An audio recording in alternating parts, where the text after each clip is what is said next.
HTML, CSS எல்லாம் நம்ம கையில இருக்கிற சுத்தி உளி மாதிரி சாதாரண கருவிகள். இத வச்சு அழகா ஒரு மரக்குடிசையை கட்டலாம். சிம்பிளா நேரடியா வேலை முடியும். ஆனா ரியாக்ட் அது ஒரு பெரிய ஃபேக்டரி மாதிரி. ஒரு பிரம்மாண்டமான ஸ்கை ஸ்கிரேப்பரை கட்ட தேவையான எல்லா பவர் டூல்ஸும் மெஷினரியும் அங்கதான் இருக்கும். ரொம்ப சக்தி வாய்ந்தது. எவ்வளவு பெருசா வேணாலும் விரிவாக்கிக்கலாம். HTML இதை எப்படி செய்வீங்க?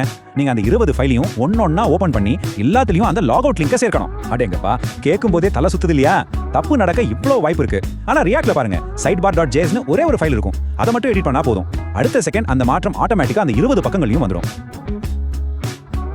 சாதாரண HTML ஒவ்வொரு சின்ன அசைவுக்கும் அந்த முழு மேப்பும் ஒரு செகண்ட் பிளிங்க் ஆகி திரும்பவும் லோட் ஆகும். இதனால வெப்சைட் ரொம்பவே லாக் ஆகிற மாதிரி இருக்கும். ஆனா ரியாக்ட் என்ன பண்ணும் தெரியுமா? அதுக்கு விர்ச்சுவல் டாம்னு ஒரு சூப்பர் பவர் இருக்கு.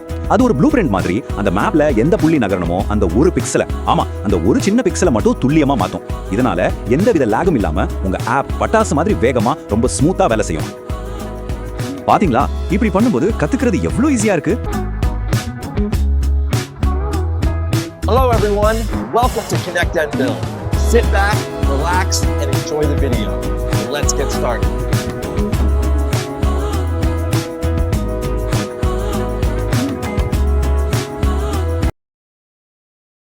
ஒரு வெப்சைட் கட்டணும்னு முடிவு பண்ணிட்டீங்க, சூப்பர். ஆனா அதுக்கு எந்த கருவியை பயன்படுத்த போறீங்க? அது நீங்க ஒரு சின்ன குடிசையை கட்ட போறீங்களா இல்ல ஒரு பெரிய வானளாவிய கட்டடத்தையே கட்ட போறீங்களாங்கிறத பொறுத்தது. வாங்க HTML-க்கும் ரியாக்ட்டுக்கும் உள்ள வித்தியாசத்தை இதே கோணத்துல இருந்து ஆழமா பார்க்கலாம். சோ உங்க அடுத்த ப்ராஜெக்ட் அதை எப்படி உருவாக்க போறீங்க? இந்த கேள்விக்கு ஒரு தெளிவான பதிலை கண்டுபிடிக்க தான் நாம இப்போ ஒன்னா பயணிக்க போறோம். இதை இன்னும் சிம்பிளா புரிஞ்சுக்கலாமா? இப்படி யோசிச்சு பாருங்க. HTML, CSS எல்லாம் நம்ம கையில இருக்கிற சுத்தி உளி மாதிரி சாதாரண கருவிகள். இத வச்சு அழகா ஒரு மரக்குடிசையை கட்டலாம். சிம்பிளா நேரடியா வேலை முடியும். ஆனா ரியாக்ட் அது ஒரு பெரிய ஃபேக்டரி மாதிரி. ஒரு பிரம்மாண்டமான ஸ்கை ஸ்கிரேப்பரை கட்ட தேவையான எல்லா பவர் டூல்ஸும் மெஷினரியும் அங்கதான் இருக்கும். ரொம்ப சக்தி வாய்ந்தது. எவ்வளவு பெருசா வேணாலும் விரிவாக்கிக்கலாம். சரி, முதல்ல நாம சந்திக்க போற ஒரு பெரிய பிரச்சனை என்ன தெரியுமா? ஒரே வேலையை திரும்ப திரும்ப செய்யறது, அதாவது ரிப்பிட்டேஷன். உங்க வெப்சைட் கொஞ்சம் கொஞ்சமா பெருசாகும் போது எல்லா பக்கத்துலயும் ஒரே மாதிரி விஷயங்களை மெயின்டைன் பண்றது எவ்வளவு பெரிய தலைவலின்னு இப்ப பார்க்க போறோம். வாங்க ஒரு உதாரணத்தை பார்ப்போம். உங்ககிட்ட ஒரு டேஷ்போர்டு இருக்குன்னு கற்பனை பண்ணிக்கோங்க. அதுல ஒரு 20 தனித்தனி பக்கங்கள் இருக்கு. டேஷ்போர்டு, ப்ராஜெக்ட்ஸ், சேலரின்னு. முக்கியமா இந்த எல்லா பக்கத்திலையுமே இடது பக்கம் ஒரே மாதிரி ஒரு சைட் பார் இருக்கு. இப்போ திடீர்னு அந்த சைட் பார்ல லாக் அவுட் அப்படின்னு ஒரு புது லிங்க் சேர்க்கணும். HTML இதை எப்படி செய்வீங்க? நீங்க அந்த 20 ஃபைலையும் ஒன்னொன்னா ஓபன் பண்ணி எல்லாத்துலயும் அந்த லாக் அவுட் லிங்கை சேர்க்கணும். அடேங்கப்பா, கேட்கும் போதே தலை சுத்துது இல்லையா? தப்பு நடக்க இவ்வளோ வாய்ப்பு இருக்கு. ஆனா ரியாக்ட்ல பாருங்க, sidebar.js னு ஒரே ஒரு ஃபைல் இருக்கும். அதை மட்டும் எடிட் பண்ணா போதும். அடுத்த செகண்ட் அந்த மாற்றம் ஆட்டோமேட்டிக்கா அந்த 20 பக்கங்களையும் வந்துடும். இதுதாங்க நிஜமான மேஜிக். ஒரே ஒரு இடத்துல நீங்க ஒரு சின்ன மாற்றம் பண்றீங்க, அது உடனே எல்லா இடத்துலயும் அப்டேட் ஆகுது. இதுதான் ரியாக்டோட மிகப்பெரிய பவர். உங்க நேரத்தை மிச்சப்படுத்துறது ஒரு பக்கம்னா, தப்புகள் நடக்கிறத அடியோட குறைச்சிடுது. அடுத்ததா நம்ம வெப்சைட்டை வெறும் போட்டோ மாதிரி ஸ்டாட்டிக்கா இல்லாம ஒரு உண்மையான ஆப் மாதிரி லைவ் ஆக்குறது எப்படின்னு பார்க்கலாம். அதாவது பக்கங்கள் வெறும் தகவல்களை காட்டுறதோட நிக்காம நம்மளோட இன்டராக்ட் பண்ணணும். இன்னொரு உதாரணம் எடுத்துக்கலாம். உங்க வெப்சைட்ல ஒரு மேப் இருக்கு. அதுல ஒரு டெலிவரி பாய் எங்க இருக்காருன்னு லைவா ட்ராக் பண்ணணும். அவரோட லொகேஷன் மாற மாற மேப்லயும் அது அப்டேட் ஆகிட்டே இருக்கணும். இதை எப்படி பண்றது? சாதாரண HTML ஒவ்வொரு சின்ன அசைவுக்கும் அந்த முழு மேப்பும் ஒரு செகண்ட் பிளிங்க் ஆகி திரும்பவும் லோட் ஆகும். இதனால வெப்சைட் ரொம்பவே லாக் ஆகிற மாதிரி இருக்கும். ஆனா ரியாக்ட் என்ன பண்ணும் தெரியுமா? அதுக்கு விர்ச்சுவல் டாம்னு ஒரு சூப்பர் பவர் இருக்கு. அது ஒரு ப்ளூ பிரிண்ட் மாதிரி அந்த மேப்ல எந்த புள்ளி நகரணுமோ அந்த ஒரு பிக்சலை, அந்த ஒரு சின்ன பிக்சலை மட்டும் துல்லியமா மாத்தும். இதனால எந்தவித லாகும் இல்லாம உங்க ஆப் பட்டாசு மாதிரி வேகமா ரொம்ப ஸ்மூத்தா வேலை செய்யும். இன்னொரு சூப்பர் உதாரணம் பார்க்கலாமா? நம்ம எல்லாருக்கும் பிடிச்ச சாட் பாக்ஸ் தான். ஒருத்தர் இன்னொருத்தருக்கு மெசேஜ் அனுப்புறாங்க.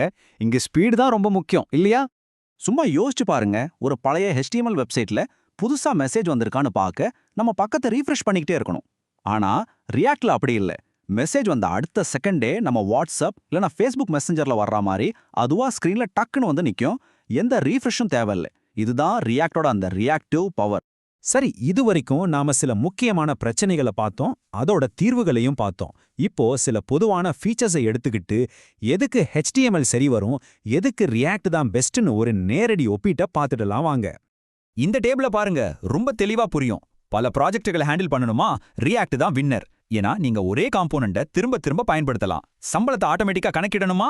அதுக்கும் ரியாக்ட் தான். டேட்டா மாறினா ஸ்கிரீன்ல நம்பர் தானா மாறிடும். லொகேஷன் ட்ராக்கிங் சொல்லவே வேணாம். ஒரு ஆப் மாதிரி ஸ்மூத்தா வேலை செய்யணும்னா ரியாக்ட் தான் ஒரே வழி. கடைசியா டிசைன். சிஎஸ்எஸ்ல ஒவ்வொன்னா பண்றதுக்கு பதிலா ரியாக்ட்ல ஏற்கனவே செஞ்சு வச்ச அழகான காம்போனன்ட்ஸ் எடுத்து பயன்படுத்தலாம். சோ நீங்க ஒரு சிக்கலான மாடர்ன் ஆப் உருவாக்கணும்னு நினைச்சா ரியாக்ட் தான் இங்க தெளிவான ஓகே, இவ்ளோ பவர் ஃபீச்சர்ஸ்னு கேட்டதும் ஆரம்பத்துல கத்துக்கிறவங்களுக்கு அடேங்கப்பா ரியாக்ட் ரொம்ப கஷ்டமா இருக்குமோ அப்படின்னு ஒரு பயம் வரலாம். நியாயம்தான். ஆனா கவலையே படாதீங்க. ஆழமான தண்ணில எடுத்த உடனே குளிக்காம இதை ஈஸியா கத்துக்க ஒரு சூப்பரான வழி இருக்கு. ஆமாங்க, எடுத்த உடனே ரியாக்ட் நெக்ஸ்ட்.js-னு ஆரம்பிச்சா கொஞ்சம் குழப்பமா தான் இருக்கும். ஆனா அதுக்கு பதிலா படிப்படியா முன்னேறி போக ஒரு ஸ்மார்ட்டான பாதை இருக்கு. இந்த 3 ஸ்டெப் பிளானை ஃபாலோ பண்ணுங்க. ரொம்ப சிம்பிள். ஸ்டெப் 1, இதுதான் ப்ளூ பிரிண்ட் பேஸ். முதல்ல உங்க வெப்சைட்டோட டிசைன், லே அவுட் எல்லாத்தையும் HTML, CSS வச்சு மட்டும் உருவாக்குங்க. எல்லாம் சரியா இருக்கான்னு செக் பண்ணிடுங்க. ஸ்டெப் 2, இது மைக்ரேஷன் பேஸ். டிசைன் பக்காவா செட் ஆனதும் நீங்க எழுதின HTML கோட குட்டி குட்டி மறுபயன்பாட்டு ரியாக்ட் காம்பனன்ட்ஸா மாத்துங்க. ஸ்டெப் 3, இதுதான் பிரெயின் ஸ்பேஸ். கடைசியா GPS ட்ராக்கிங், லைவ் சாட் மாதிரி எல்லா சிக்கலான லாஜிக்கையும் இந்த ரியாக்ட் வெர்ஷன்ல சேருங்க. பாத்தீங்களா, இப்படி பண்ணும்போது கத்துக்கிறது எவ்ளோ ஈஸியா இருக்கு. ஆக நம்ம ஆரம்பிச்ச அதே கேள்விக்கு மறுபடியும் வருவோம். நீங்க அடுத்து என்ன கட்ட போறீங்க? பார்க்க அழகான ஒரு சின்ன வசதியான குடிசையா, இல்ல ஒரு பிரம்மாண்டமான வானளாவிய கட்டிடத்துக்கான ஒரு வலுவான அடித்தளமா? நீங்க என்ன முடிவு பண்ண போறீங்க? Like, share, and subscribe to Connect and Build.